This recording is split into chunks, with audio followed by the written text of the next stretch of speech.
Avez-vous remarqué des changements dans la fermeté ou la qualité de vos érections? Peut-être que quelque chose vous semble différent, moins stable, moins intense, moins prévisible qu'avant. Et peut-être que vous vous êtes posé cette question en silence, sans savoir à qui la poser ni comment commencer à y répondre. Si c'est votre cas, cette vidéo est précisément pour vous. Parce que ce que je vais vous expliquer aujourd'hui, la plupart des hommes ne l'ont jamais entendu et pourtant c'est l'une des approches les mieux documentées et les plus puissantes pour retrouver le contrôle, la fermeté et la confiance. Je suis le Dr Chloé Léon, psychologue clinicienne avec 10 ans d'expérience en milieu médical, spécialisée en santé psychosexuelle masculine et comportement neuromusculaire. Bienvenue sur Esprit Stoïque. Et aujourd'hui, nous allons parler de quelque chose que très peu de professionnels expliquent clairement aux hommes, le rôle des muscles du plancher pelvien dans la qualité érectile et surtout, comment les entraîner de manière progressive, scientifique et concrète pour obtenir des résultats mesurables. Restez jusqu'à la fin, parce que je vais vous donner un plan d'entraînement complet de 12 semaines, les erreurs les plus fréquentes à éviter absolument, et les stratégies de style de vie qui amplifient considérablement les résultats. Ce que personne ne vous explique sur la mécanique de l'érection. Avant de parler de solutions, vous devez comprendre le mécanisme. Et je vous promets que ce que je vais vous expliquer va changer complètement la façon dont vous comprenez votre propre corps. Avec l'âge, plusieurs choses changent simultanément dans l'organisme masculin.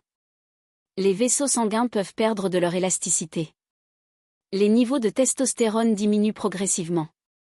Et les muscles du plancher pelvien s'affaiblissent souvent sans que l'homme s'en rende compte, parce que ce processus est lent, graduel, et parfaitement silencieux jusqu'au moment où ses effets deviennent perceptibles.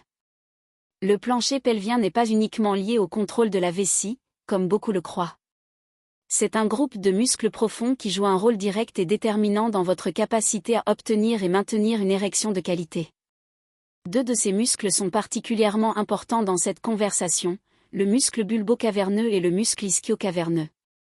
Le muscle bulbo-caverneux se contracte pour aider à piéger le sang dans le pénis pendant l'excitation, le maintenant ferme, stable, sous pression interne.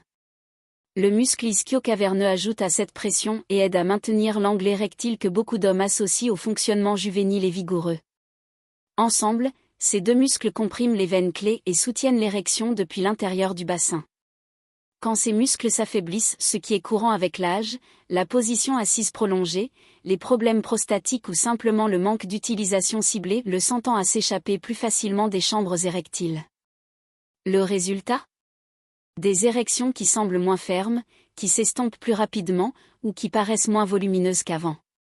Et c'est là qu'intervient l'entraînement du plancher pelvien en anglais, Pelvic Floor Muscle Training, ou PFMT. Un ensemble structuré d'exercices conçus pour cibler précisément ces muscles, reconstruire le contrôle neuromusculaire et rétablir la pression interne qui soutient la qualité érectile. Ce que la recherche démontre réellement. Ce n'est pas de la théorie. Ce n'est pas de la spéculation. C'est de la science clinique documentée. Dans un essai contrôlé randomisé mené sur des hommes souffrant de dysfonction érectile légère à modérée, après seulement 6 mois d'entraînement constant du plancher pelvien, plus de 40% des participants ont retrouvé une fonction érectile normale. Et 35% supplémentaires ont signalé une amélioration notable de leur fermeté, de leur contrôle ou de leur satisfaction globale. Ce sont plus de 3 hommes sur 4 qui voient des bénéfices mesurables sans changer leur médication, sans subir de procédures invasives, sans aucun effet secondaire. Comment cela est-il possible? Cela se résume à quelque chose que les physiologistes appellent la fonction véno-occlusive. Quand vous renforcez les muscles bulbo-caverneux et ischio-caverneux, vous soutenez ce système de valves internes. Vous créez la pression nécessaire pour maintenir le sang en place plus longtemps, ce qui se traduit par des érections plus fermes et plus durables. Mais la force musculaire seule n'est pas tout. Ce dont beaucoup d'hommes ont besoin, surtout après 50 ou 60 ans, ce n'est pas uniquement de la puissance musculaire. C'est le contrôle neuromusculaire. C'est-à-dire la capacité du cerveau à recruter rapidement les bons muscles, au bon moment, avec la bonne intensité. Et c'est précisément là que réside la différence entre un entraînement superficiel et un entraînement transformateur. Le biofeedback, pourquoi il accélère les résultats? Le biofeedback est une technique qui vous donne des informations en temps réel sur le fonctionnement de vos muscles pelviens. Il peut impliquer des capteurs doux, des applications guidées ou des outils cliniques qui vous aident à apprendre exactement quand et comment contracter le plancher pelvien est tout aussi important, comment le relâcher complètement. Pour les hommes plus âgés, le biofeedback peut considérablement accélérer l'apprentissage.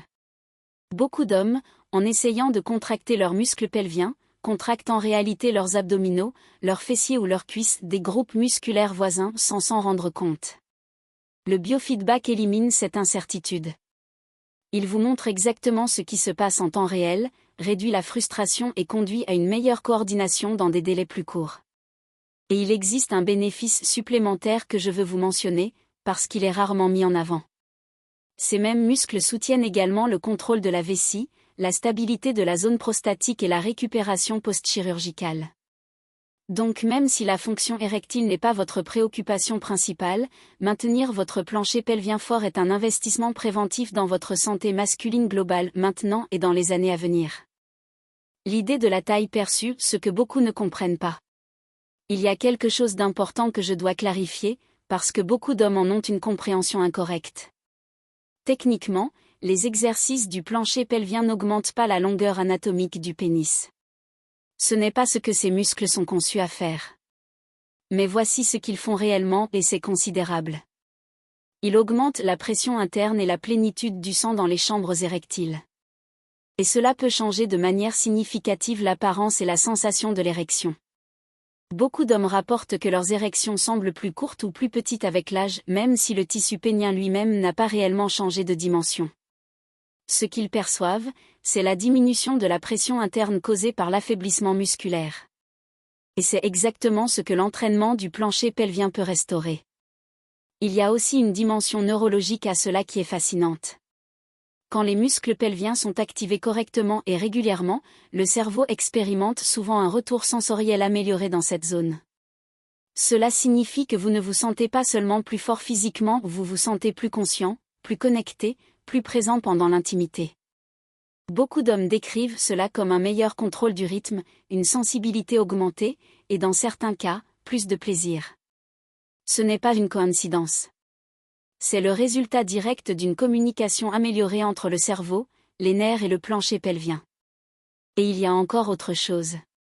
Renforcer ces muscles aide à réduire la tension compensatoire dans d'autres systèmes du corps.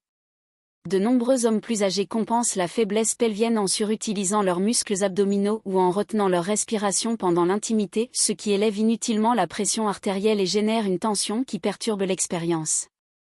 Un plancher pelvien fort signifie des mouvements plus naturels, moins de fatigue générale, moins de distraction. Tout cela soutient une expérience intime plus riche et plus détendue. Comment identifier les bons muscles, le point de départ. Et maintenant, passons à la pratique.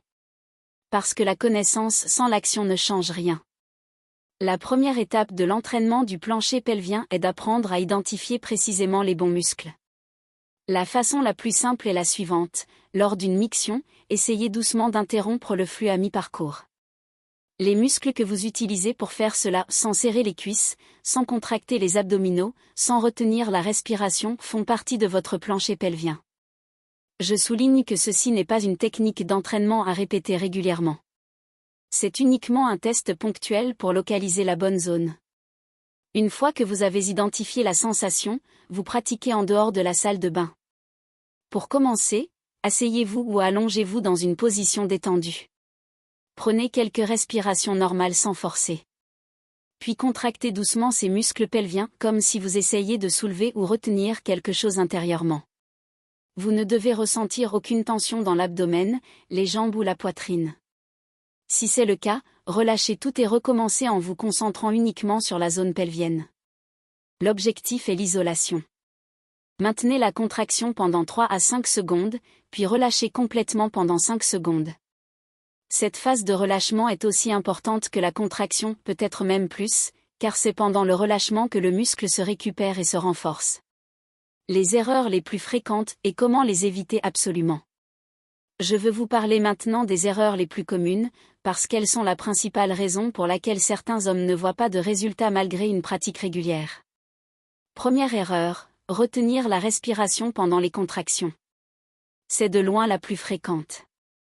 Quand vous retenez votre respiration, vous augmentez la pression abdominale de manière compensatoire, ce qui peut nuire à la circulation sanguine que vous cherchez précisément à améliorer. La règle est simple, continuez à respirer normalement pendant toute la durée de l'exercice. La contraction pelvienne et la respiration sont deux processus indépendants. Deuxième erreur, contracter trop fort, trop vite. Beaucoup d'hommes pensent que plus la contraction est intense, meilleurs seront les résultats. C'est faux. La finesse, la précision et la conscience de la contraction sont infiniment plus importantes que la force brute. Pensez à ces muscles comme à des instruments de précision, pas comme à des poids que vous soulevez. Troisième erreur, abandonner trop tôt. Les changements significatifs dans la qualité érectile apparaissent généralement entre 6 et 12 semaines de pratique régulière. Les hommes qui arrêtent après 2 ou 3 semaines passent systématiquement à côté des bénéfices réels. La constance est l'ingrédient non négociable. Quatrième erreur, négliger la phase de relâchement. De nombreux hommes se concentrent uniquement sur la contraction et relâchent trop rapidement, sans laisser le muscle revenir complètement à son état de repos. Un muscle qui ne se relâche pas complètement est un muscle qui ne se renforce pas correctement. Le relâchement complet est aussi fondamental que la contraction. L'entraînement par intervalle pour aller plus loin. Une fois que vous maîtrisez les exercices de base, il existe une technique qui améliore considérablement les résultats, l'entraînement par intervalle du plancher pelvien. Cette méthode alterne entre des contractions rapides et des maintiens prolongés, entraînant différents types de fibres musculaires simultanément. Elle améliore à la fois la puissance explosive utile au moment de l'excitation et l'endurance nécessaire pour maintenir la fermeté dans la durée. Le protocole est simple. Commencez par 10 contractions rapides d'1 seconde chacune, suivies de 5 contractions lentes maintenues pendant 10 secondes chacune. Répétez ce cycle 2 à 3 fois par séance. Cette variabilité de l'entraînement reproduit plus fidèlement les exigences réelles du corps pendant l'intimité. Le plan d'entraînement progressif de 12 semaines. Voici le plan concret que je recommande à mes patients, construit sur une progression logique qui respecte le temps de récupération musculaire et maximise les adaptations neuromusculaires. Semaine 1 et 2, apprentissage fondamental. 2 séries de 5 répétitions, 3 fois par jour. Contraction maintenue 3 à 5 secondes. Relâchement complet 5 secondes. L'objectif de ces 2 premières semaines n'est pas la performance, c'est la connexion. Apprendre à isoler ses muscles, à les contracter sans tension compensatoire, à les relâcher complètement. C'est la fondation de tout ce qui suivra. Semaines 3 et 4, développement de l'endurance. 2 séries de 8 répétitions, 3 fois par jour. Contraction maintenue 5 à 7 secondes. Relâchement 7 secondes. Vous commencerez à ressentir la différence, une meilleure connexion avec ces muscles, moins d'efforts nécessaires pour les engager, et pour certains les premiers signes de changement dans le contrôle urinaire. Semaines 5 et 6, augmentation de l'intensité. 3 séries de 8 répétitions, 3 fois par jour. Contraction maintenue 7 à 10 secondes. Relâchement 10 secondes. C'est à ce stade que la plupart des hommes commencent à noter une amélioration perceptible de la fermeté et du contrôle pendant l'intimité. Semaines 7 et 8, entraînement fonctionnel. Maintenez le niveau précédent et commencez à pratiquer dans différentes positions, debout, assis, en marchant. L'objectif est d'intégrer le contrôle du plancher pelvien dans des contextes variés, pas seulement en position allongée. Ajoutez également les premières séquences d'intervalles. Semaines 9 et 10, optimisation. 3 séries de 10 répétitions, 3 fois par jour. Contraction maintenue 10 secondes. Relâchement 10 secondes. Alternance régulière entre séquences rapides et maintien prolongé. Pour beaucoup d'hommes, c'est à cette période que les améliorations deviennent clairement perceptibles, meilleur angle érectile, plus grande durée, sensation de plénitude restaurée. Semaines 11 et 12, maintenance et personnalisation. Ajustez en fonction de vos progrès personnels. Concentrez-vous sur la qualité et la régularité plutôt que sur le volume. Évaluez ce qui a changé dans votre contrôle, votre fermeté, votre confiance. Et établissez une routine de maintenance qui pourra s'intégrer durablement dans votre quotidien. Le style de vie, ce qui amplifie ou sabote vos résultats. Les exercices sont essentiels. Mais ils ne sont qu'une partie de l'équation. Votre mode de vie influence directement la santé de votre plancher pelvien et la qualité de votre fonction érectile, parfois de manière considérable. La position assise prolongée. C'est l'un des facteurs les plus sous-estimés. Rester assis pendant de longues heures comprime les structures pelvines, réduit la circulation dans cette zone et peut progressivement affaiblir les muscles pelviens par manque d'utilisation active. Si votre travail ou votre mode de vie implique de longues périodes assises, prenez l'habitude de vous lever toutes les heures, de marcher quelques minutes, et d'intégrer des étirements simples des hanches et du bassin qui maintiennent la mobilité et la circulation pelvienne. L'hydratation. Une déshydratation chronique affecte la qualité des érections en réduisant le volume sanguin disponible et en augmentant la viscosité du sang, ce qui rend le processus vasculaire de l'érection plus difficile. Visez entre 8 et 10 verres d'eau par jour, en ajustant selon votre niveau d'activité et les conditions climatiques. L'alimentation. Certains aliments soutiennent naturellement la fonction érectile en améliorant la circulation sanguine et la santé endothéliale. Les aliments riches en nitrates épinards, betteraves, roquettes aident à détendre les vaisseaux sanguins et favorisent la production d'oxyde nitrique, la molécule clé de l'érection. Les noix et les graines, riches en L-arginine, améliorent également le flux sanguin. À l'inverse, les aliments ultra-transformés, l'excès de sucre raffiné et l'alcool en quantité excessive ont un effet délétère documenté sur la santé vasculaire et la qualité érectile. L'alcool. Un point particulier mérite d'être souligné. Beaucoup d'hommes associent l'alcool à la relaxation et pensent qu'il les aide dans l'intimité. C'est une perception erronée. L'alcool est un dépresseur du système nerveux central qui interfère avec les signaux nerveux nécessaires à une érection de qualité, cause une vasodilatation périphérique non ciblée, et réduit la sensibilité. À court terme, il peut sembler lâcher les inhibitions mais à niveau physiologique, son effet sur la fonction érectile est clairement négatif. Suivi, évaluation et adaptation. Je recommande à tous mes patients de tenir un journal simple de leur progression. Notez la fréquence de vos séances, la qualité ressentie de vos contractions sur une échelle de 1 à 10, et tout changement que vous observez dans votre fonction érectile, votre contrôle urinaire ou votre bien-être général. Cette documentation vous aide à rester motivé en rendant le progrès visible, et elle vous permet d'identifier des patterns. Par exemple, si vous constatez que vos exercices sont plus efficaces à certains moments de la journée ou dans certaines positions. Elle est également précieuse si vous consultez un professionnel de santé, car elle lui donne des informations concrètes sur votre évolution.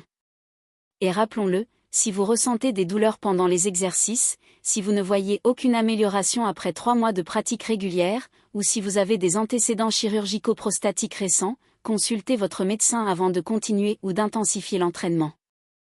Adaptez l'approche à votre situation spécifique. Chaque homme est différent, et certaines situations méritent une attention particulière. Pour les hommes diabétiques, la patience est particulièrement importante, car la neuropathie diabétique peut ralentir les progrès.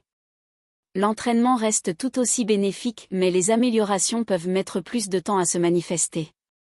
La régularité est encore plus déterminante que pour les autres.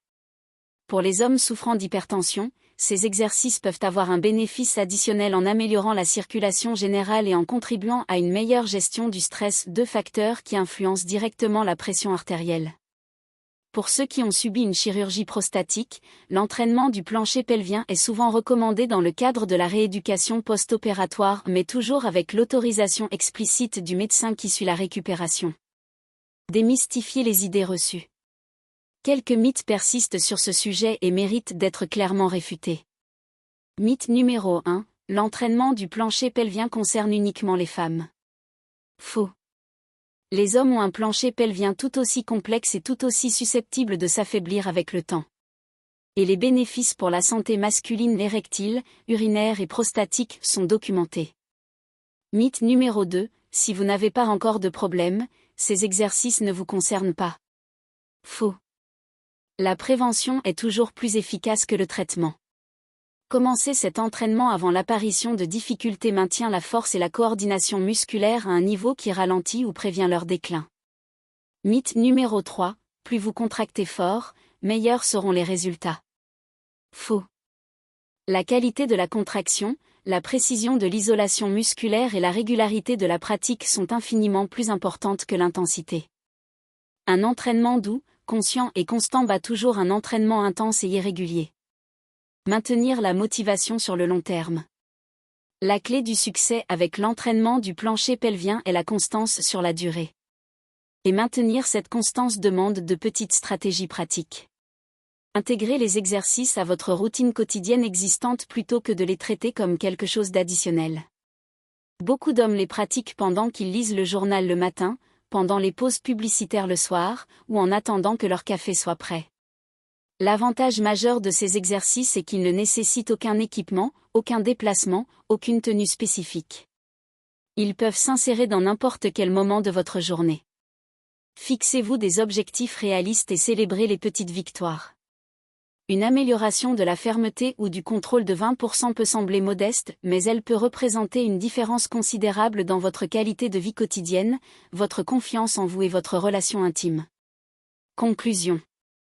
L'entraînement du plancher pelvien représente l'une des approches les mieux documentées, les plus accessibles et les moins risquées pour améliorer la qualité érectile masculine, particulièrement après 50 ou 60 ans. Ce n'est pas une solution miracle pour tout le monde. Mais c'est une option précieuse pour de nombreux hommes qui cherchent à reprendre le contrôle de leur santé sexuelle de manière naturelle, progressive et durable. Ce n'est pas un traitement de dernier recours.